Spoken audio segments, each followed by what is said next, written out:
আর এক টুকরো মাংস আপনারে দিব না আমি। পাইছেনটা কি আপনি? সব বিলাই দিবেন নাকি?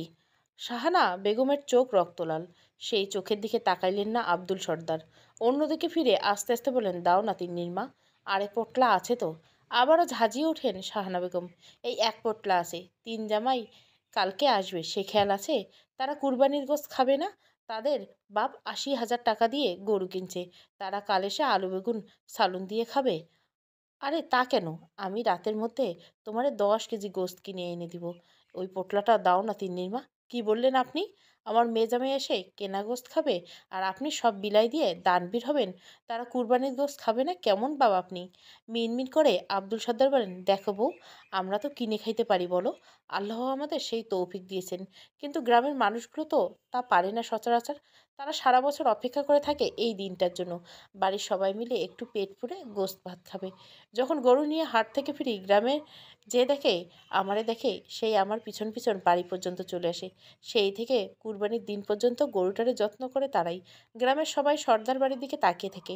তারা জানে আর কোথাও পাওয়া যাক না যাক, এখান থেকে কখনো খালি হাতে ফিরতে হবে না তাদের। তুমি আর না করো না।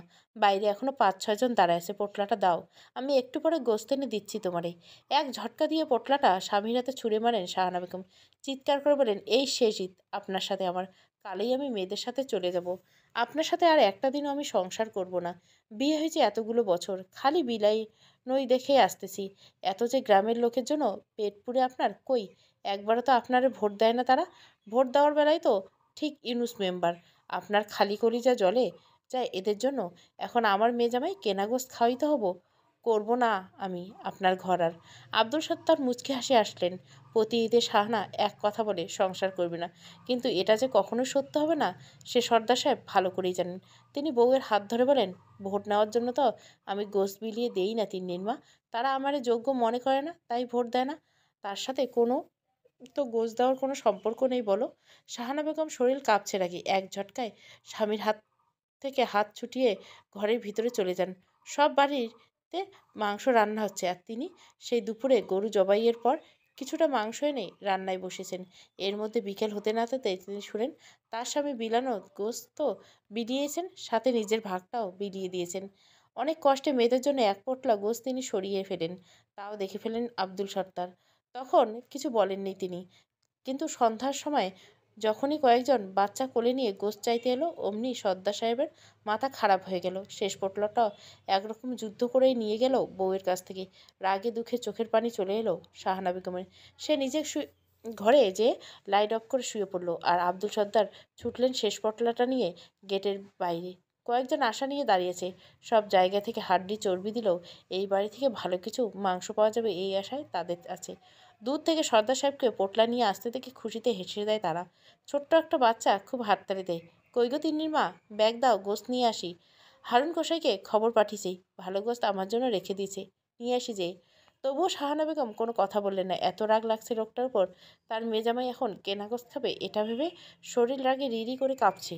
সাড়া না পেয়ে আব্দুল সর্দার স্ত্রীর স্ত্রীর কাছে এসে তার গায়ে হাত রাখে, ঝটকা দিয়ে সরিয়ে দেয় সে তার হাত। শাহানা বেগম একটু হাসেন। সর্দার সাহেব, রাগ করো না বউ, কী করবা বলো? তোমার বরটা যে এরকম, আমি মরে গেলে তো আর এমন করবে না কেউ। হঠাৎ চোখে পানি চলে আসে শাহানা বেগমের। সবসময় লোকটা এমনভাবে কথা বলে ঠিক তার মন গলিয়ে দেয়। একটু রাগ করে বসে থাকার জো নাই তার। উঠে যে কোনো রকম চুলে খোপা করে সে, কোনো কথা না বলে বাজার ঘর থেকে দুটো বাজার ব্যাগ এনে দেয় সে স্বামীর হাতে। কী ব্যাপার বউ, দুইটা ব্যাগ দিয়ে কী হবে? এই বড় ব্যাগটাতে 10 কেজি গোস্ত ধরে যাবে, নাকি তোমার আরও বেশি লাগবে? ঢং করবেন না আমার সাথে একদম তিন্নির বাবা। আপনার যে গরুর মাংসে অ্যালার্জি হয় সেইটা আপনি ভুলতে পারেন, আমি ভুলি না। আমার কথা তো আপনার চিন্তাই থাকে না, কিন্তু আমি তো আপনার মতো না, তাই না?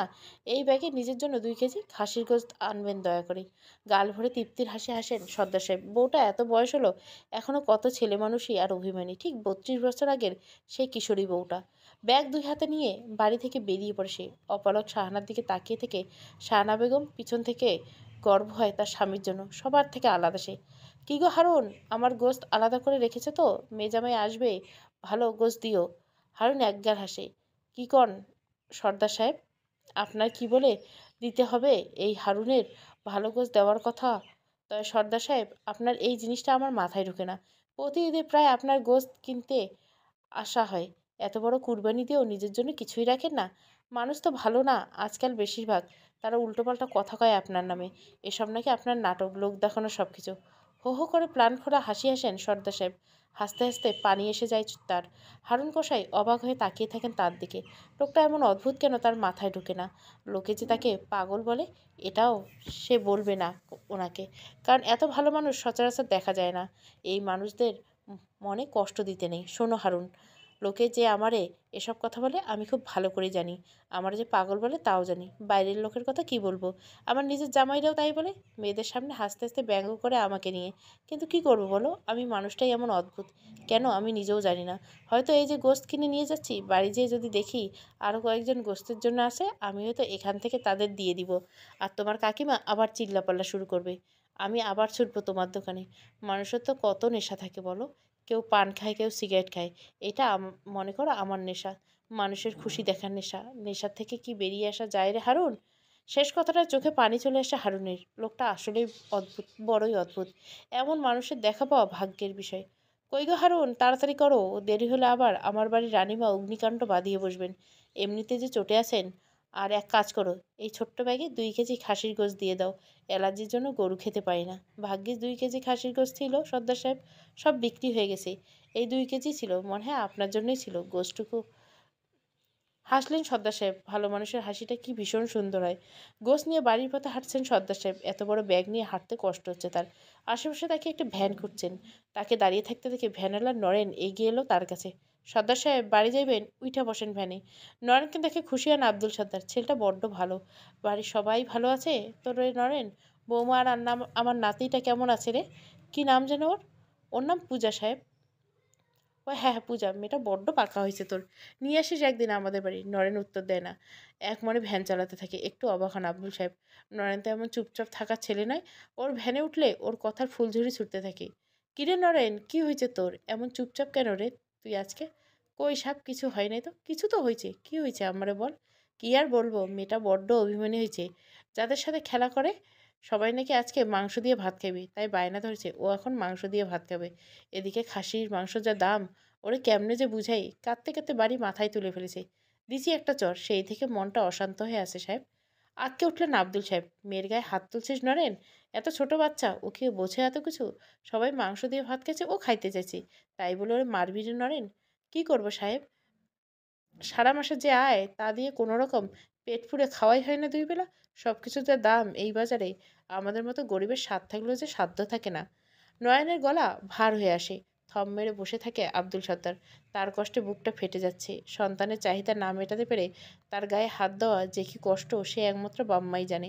সারাটা রাস্তা তার কথা বলেন না সর্দার সাহেব। নরেন চুপ করে ভ্যান চালাতে থাকে। ভ্যান থেকে নেমে পাঞ্জাবির পকেট থেকে টাকা বের করে নয়নের হাতে দেয় আব্দুল সত্তার। তারপর হাতের ছোট্ট ব্যাগটা নয়নের হাতে দিয়ে বলেন, বাড়িতে যা নরেন, বৌমারে বল ভালো করে তেল মশলা দিয়ে মাংসটুকু রান্না করে ফেলতে। বাড়িতে তেল মশলা আছে তো সব, এই নেই। এই টাকাটা রাখ, যাওয়ার সময় যা যা লাগে মাংস রান্না করতে কিনে নিয়ে যাস। কিরে হা করে দেখছিস কি, ধর। অবাক হয়ে ফ্যালফ্যাল করে তার দিকে তাকিয়ে থাকে নরেন। কেন কথা বলার ভাষা হারিয়ে ফেলেছে সে। খাসির মাংস এইটুকু ছিল দোকানে, না হলে তোরে নিয়ে আবার যেতাম। আপাতত এইটুকু নিয়ে যা। আর শোন, আর কখনো আমার পূজা দিদি ভাইয়ের গায়ে হাত তুলবি না। হাত ভেঙে দিব একদম তোর। হাউমাউ করে কেঁদে ওঠে নরেন। অনেক কথা বলে কান্না দমকে জড়িয়ে যায় সে। আজ ঈদ রে নরেন, খুশির দিন। আজকের দিনে এভাবে কাঁদিস না। কিছু লাগবে না আমারে বলিস। আব্দুল সত্তারও গলা ধরে আসে। এখন সে পেছনে তাকাবে না। সে চায় না তার কান্না কেউ দেখুক। ভয়ে দুরু দুরু বুক নিয়ে ঘরে ঢুকে আব্দুল সত্তার। আজ যে বাড়িতে কুরুক্ষেত্র হবে কে জানে। খাসির গোশ না পেয়ে আনার অপরাধে বউটা আবার অনশন বসে যায় কিনা কে জানে। কি গো, আপনি এসেছেন, এত দেরি হলো কে?